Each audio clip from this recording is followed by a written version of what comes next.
Look, this is more on money, okay? Now, I'm going to tell you, when I go into a transaction, I go into that transaction with my head, my mind, believing, complete belief that price is almost never the real issue. I know I'm going to hear about price. I know I'm going to hear about budgets. But I'm believing before I even walk into the transaction, that's not the real deal. See, now I may be wrong. I might be completely off base. But at least I'm absolutely convinced about what I'm wrong about. And that's important. Okay? See, it's my belief that if I solve other problems in a transaction with a customer, in a sales process, if I solve the other problems, the buyer's price conflict will get resolved. You understand? If I solve the other problems, the price conflict will dissolve itself. There's something that I don't know when I have a price conflict. Okay? You want to write this down. There's something you don't know about what people value when you have a price conflict.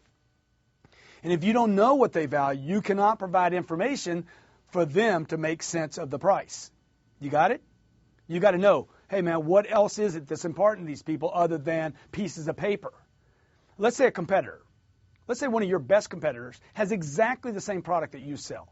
The question is going to be, if a customer shops both of you, why would I pay more for the same product from you if I can get it from Joe down the street? See, now it's going to come down to the customer trying to make sense, placing value on you and your company, not on the product. I'm done on the product. Okay, I'm hooking on the product. I'm buying the product. I am sold on that product. You or the company? And who am I picking? Or is it going to be them and him?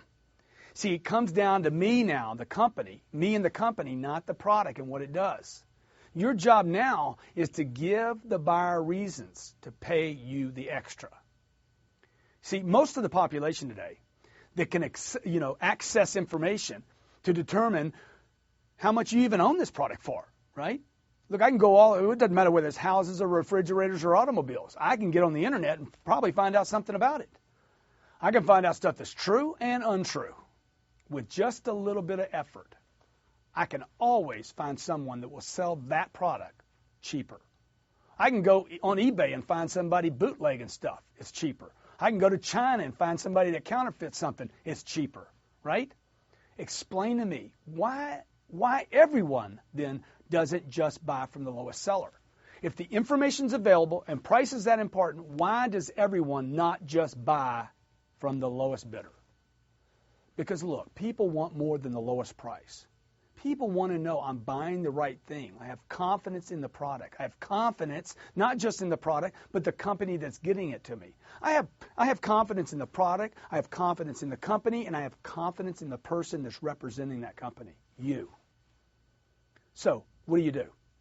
First, establish that they either love the product, number one, love it, love it, love it, heart beating, stammering, gotta have it, and number two, they have confidence that will solve their problem.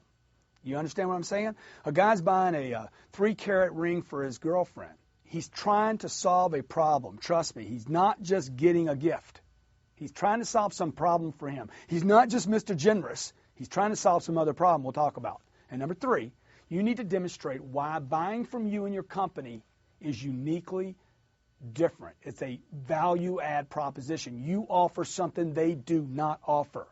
All right, so how are we going to determine the love of product? Here's one way to do that, okay? Before or just after or in both places that you present your product, you want to determine the connection or love, the affinity they have with this one by presenting other possibilities, okay?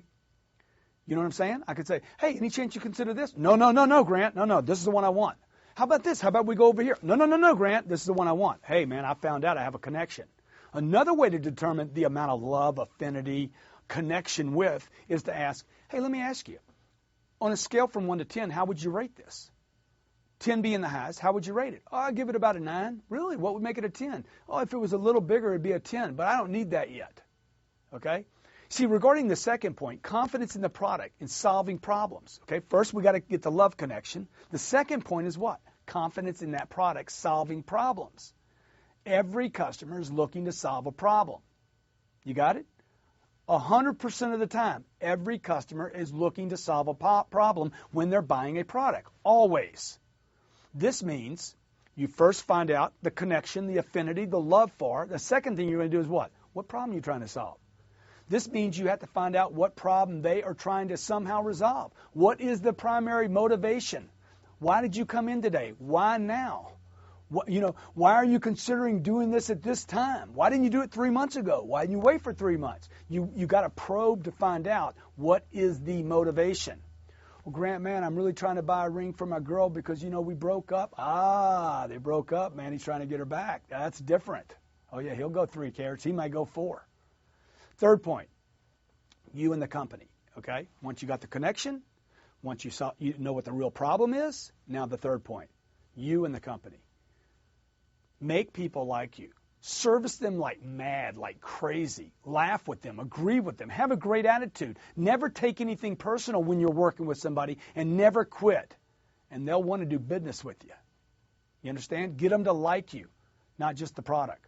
When they're in love and completely confident in the product, solving their problems, when they're in love, it's going to solve the problem, and they like you and want to do business with you and see value in you, hook, you got your deal.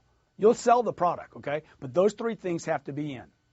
In future segments, we're going to talk and show you exact proven ways to make sense of money for your products and services. But right now, just fix those 3 things, get them in. Love, connection, affinity. 2, solve the problem. And 3, hey, build value in you and the company and why you're going to really take care of them.